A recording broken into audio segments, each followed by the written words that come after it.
Bismillahirrahmanirrahim. Assalamu alaikum wa rahmatullahi wa barakatuh. Today, a quick parent tool review. This is the conscious communication cards through Teach Through Love.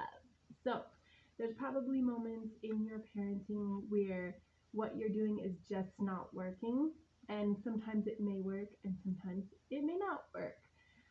So it's always good to have new strategies and fresh ideas on how to communicate with your children effectively, because the way that you speak to them will be the way that they speak to themselves later on. So I've heard that your inner voice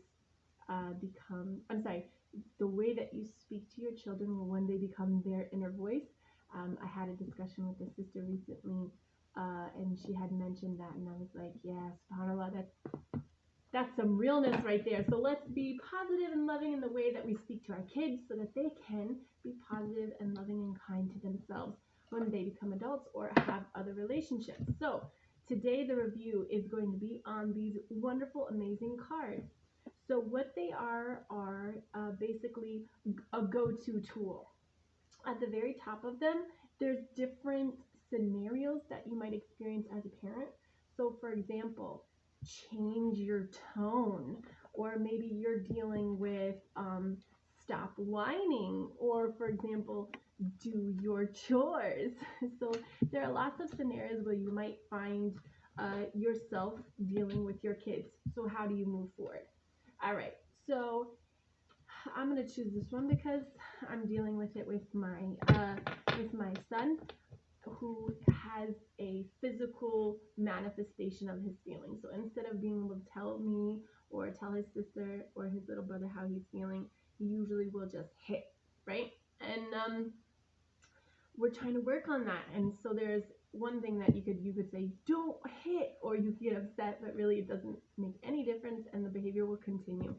Or you can pull out your conscious communication cards and see what does it tell you to do. So up here at the top it says stop fighting, and then it has some dialogue. So what it'll tell you are things to avoid. So number one, avoid blame, and then they give you like a dialogue. I'm tired of all this fighting, so avoid that. Or avoid a challenge. Why can't you just get along? I've said that. Or avoid vague demands. You both need to start making better choices. And I'm like literally reading this from here. And then also it says to avoid this, a punitive threat and challenge. Why? Because it's a missed teachable moment. Don't make me repeat myself again. Do you understand? So I'm sure we have all probably used one of these strategies that we should avoid. But the cool thing is that then it shows you this beautiful little heart. Oh, love loves you. And underneath there are some more positive ways to communicate through love versus negative demands. So what it tells you to do instead, if you're dealing with a fighting kid, notice without judgment and acknowledge feelings. So remember, I had told you before in one of my previous videos that one of the best things to do is ask the kids, what are you feeling right now? There's always something. Picture your feelings and your children's feelings as an iceberg. So there's a top portion of the iceberg that you see, right?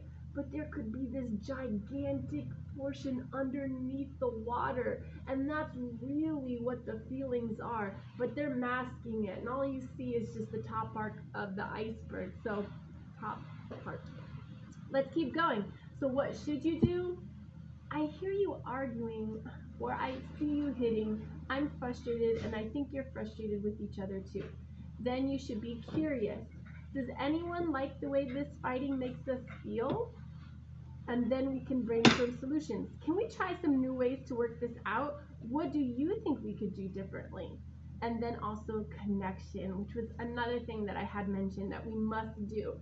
It's hard to hear you both at once, or for example, if I'm dealing with both of my kids fighting, it's hard to see you guys fighting together.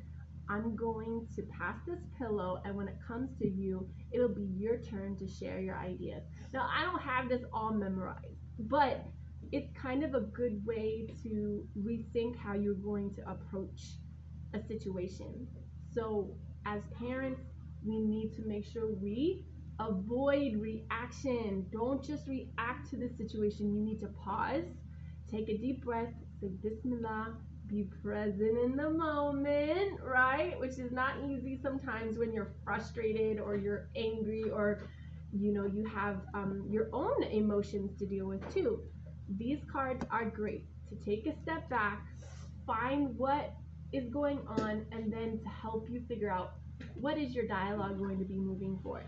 So inshallah, I hope that these are helpful for you. There are so many different scenarios. Stop touching, don't be sad, you're overacting, sit still, pay attention, disappointed in you, stop running away. I mean, really, there are just so many scenarios where it will at least give you an opportunity to rethink how you move forward. And inshallah, you move forward with love and compassion, as that is the way of our religion. We must always come from a place of love, of peace, and inshallah, these cards will help you get there. Okay, as always, you guys are doing great. You're wonderful parents. No matter what you're doing, alhamdulillah rabbil alameen, I'm sure you're trying your best. And let's share our resources so we can become the best parents we need to be for our children. Inshallah. Assalamu alaikum.